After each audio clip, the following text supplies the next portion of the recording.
My name's Neil Spalding and I've been making these pottery buildings for about 17 years now.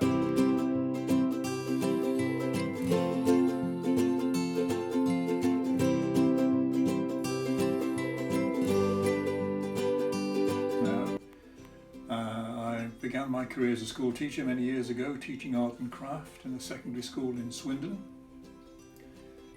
Taught for many years and then moved on into financial advising and then came back into teaching when I taught adult education pottery classes.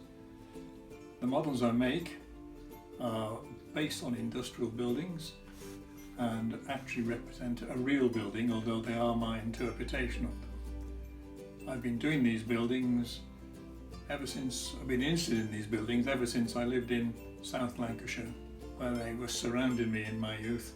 A lot of them have now gone.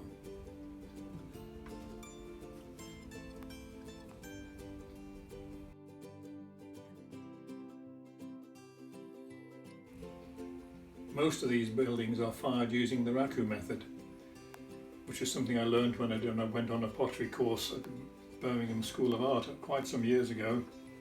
I was quite taken with the idea of it, and a few years later I decided that the raku finish would go very well with the look of these industrial buildings, and I've been doing them ever since.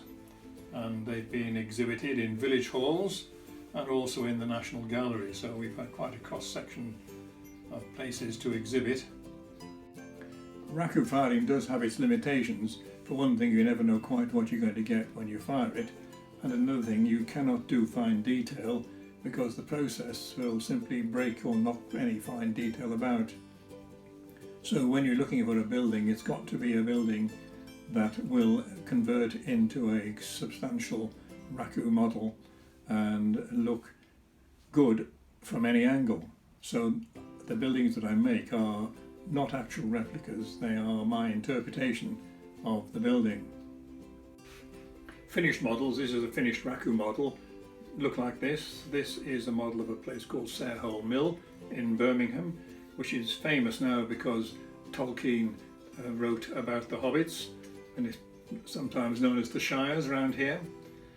And another raku model is this building here, which is Cressing Temple Tithe Barn, built in the Middle Ages, which was at one time was the largest secular building in the country.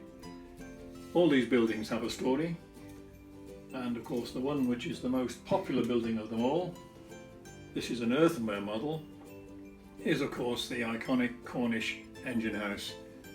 And believe it or not, I think most of them were reputed to be lime washed, so when we see them in Cornwall they weren't stone, they were actually finished lime wash, and very often with a red pan tile roof.